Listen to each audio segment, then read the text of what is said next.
Selalu ada rintangan buat timnas Indonesia jelang laga-laga prestisiusnya.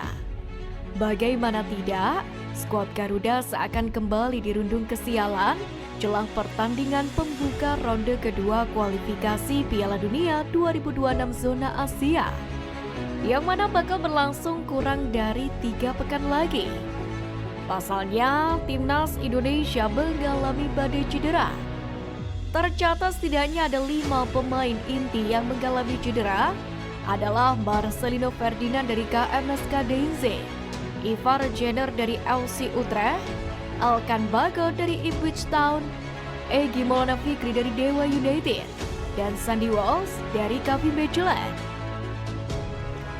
Untuk Marcelino dan Ivar Jenner cedera sejak pertengahan September kemarin.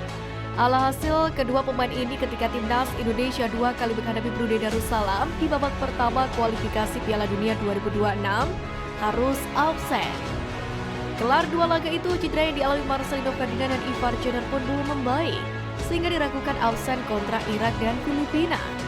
Bahkan, kondisi Marcel juga dikabarkan memburuk oleh pelatihnya. Sementara untuk Elkan Bagot, bek klub milik Ipswich Town ini cedera setelah timnas Indonesia menang 6-0 atas Brunei di leg pertama. Dan hingga sekarang bek bertinggi 194 cm ini pun belum pulih dari cederanya. Terkini ada nama Egy Maulana Fikri yang juga diterpa cedera, di mana winger timnas Indonesia ini tak bisa melanjutkan permainan saat Dewa United menantang Borneo FC pada pekan ke-17 Liga 1 musim ini, yakni di Stadion Segiri Samarinda, Kalimantan Timur pada Sabtu malam kemarin. Egy yang sudah terduduk di dalam lapangan kemudian dihampiri tim medis Dewa United. Saat menuju keluar lapangan, Egy pun memperlihatkan gestur tengah mengalami rasa nyeri sambil memegangi bagian di sekitar selangkangannya. Feby Eka Putra pun lantas dimasukkan untuk menggantikan Egy pada menit ke-58. Selesai pertandingan, pelatih Dewa United John Olderi Kering pun mengaku enggan memaksakan mantan pemain Legia Gedang itu untuk tampil hingga akhir pertandingan.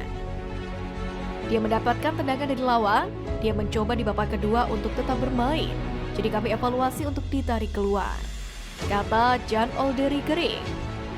Jika parah, tentu kejadian ini akan menjadi kabar buruk bagi timnas Indonesia jelang putaran kedua kualifikasi Piala Dunia 2026 zona Asia, yang mana mulai bergulir pada November ini. Selain itu, pemain obrol timnas Indonesia Sandy Walsh juga diwartakan mengalami cedera cukup parah kala membela klubnya di Belgia KV Mechelen. Hal ini sampai membuat pelatihnya Stefan de Vrij pun terpukul. Sandy diketahui mengalami cedera parah jelang babak pertama berakhir. Insiden itu tepatnya terjadi pada menit ke-451. Dalam laporan yang dilansir dari media Belgia Sporza, dijelaskan bahwa pergelangan kaki Sandy berdarah dan wajahnya memperlihatkan rasa kesakitan. Sementara menurut pelatih KV Mechelen, cedera pada kaki Sandy terlihat sangat jelas. De Vrij bahkan mengatakan jika tulang kaki Sandy Walsh sampai kelihatan. Kami berada di situasi sulit dan kondisi itu sangat menyakitkan. Mungkin ini tidak disengaja, tetapi benturan itu terjadi dan Anda bisa melihat tulang Sandy Walsh menyakitkan. Sandy Walsh mungkin absen untuk sementara waktu. Kami terpukul melihat cederanya, jelas Stefan de Vrij.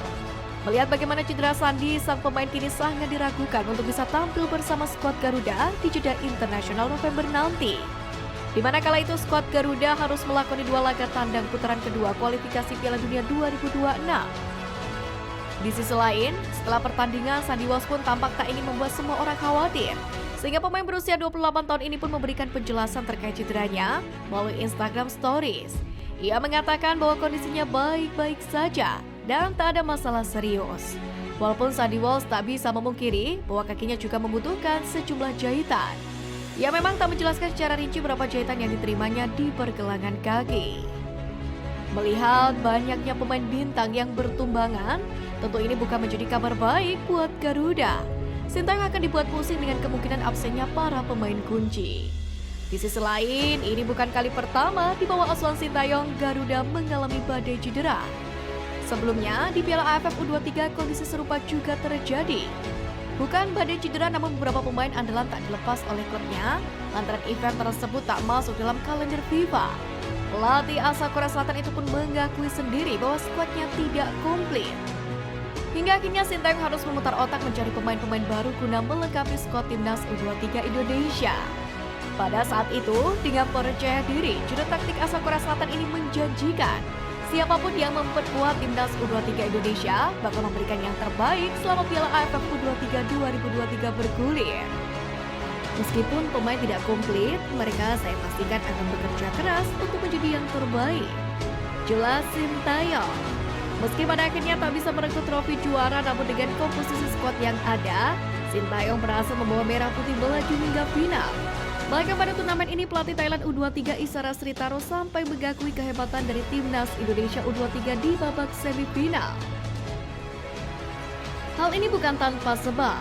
Dalam pertandingan krusial ini, timnas Indonesia U23 menang 3-1 atas tuan rumah Thailand yang tampil di depan publik sendiri. Pertahanan Thailand yang sebelumnya sulit ditembus lawan-lawan di babak grup bisa diacak-acak Indonesia dan harus kebobolan 3 kali. Selain itu, lini serang Thailand pun juga kehilangan kreativitas dalam membongkar solidnya pertahanan tim Merah Putih. Selamat untuk Indonesia, pada pertandingan ini kami tidak bermain bagus, ujar Isara Sritaro. Tak hanya itu, pujian juga datang dari pelatih Vietnam Hong Antoine, di mana menurutnya keberhasilan skuad Garuda Muda menembus final tak lepas dari kecerdikan sang juru taktik. Indonesia memiliki pelatih yang bagus dan taktik yang bagus. Para pemainnya sangat mengikuti taktik dari sang pelatih. Jelas Hong Antoine. Sintayong memang terkenal sebagai master taktik. Ia dianggap mampu memaksimalkan potensi pemain-pemain yang dibawa. Tentu magisnya diharapkan kembali nyala, membawa Garuda mendunia dengan melaju jauh di kualifikasi Piala Dunia. Sementara itu, menanggapi badai cedera jelang lawatannya ke Irak pada 16 November 2023 mendatang dalam babak putaran kedua kualifikasi Piala Dunia 2026, Ketua Badan Tim Nasional Sumarji mengatakan bahwa tim kepelatihan timnas Indonesia bakal menggantikan para pemain yang cedera tersebut. Sumarji menambahkan, timnas Indonesia akan melakukan persiapan lebih awal untuk bertandang ke Irak. Jadi menghadapi situasi akhir-akhir ini yang banyak pemain cedera yang bermain di klub, itu kami sudah punya plan-plan yang tentunya bisa dipakai untuk memperkuat timnas senior. Ada beberapa hal yang jadi catatan kita, dan jumlah pemain kita kan cukup banyak juga. Kalau ada yang cedera, maka kita sudah punya pemain pengganti, kata Sumarji.